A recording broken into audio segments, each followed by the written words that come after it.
Hi guys!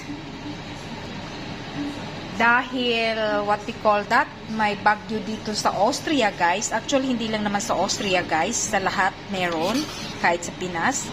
So nagluto ako guys ng odong. Odong guys with sardinas from Philippines.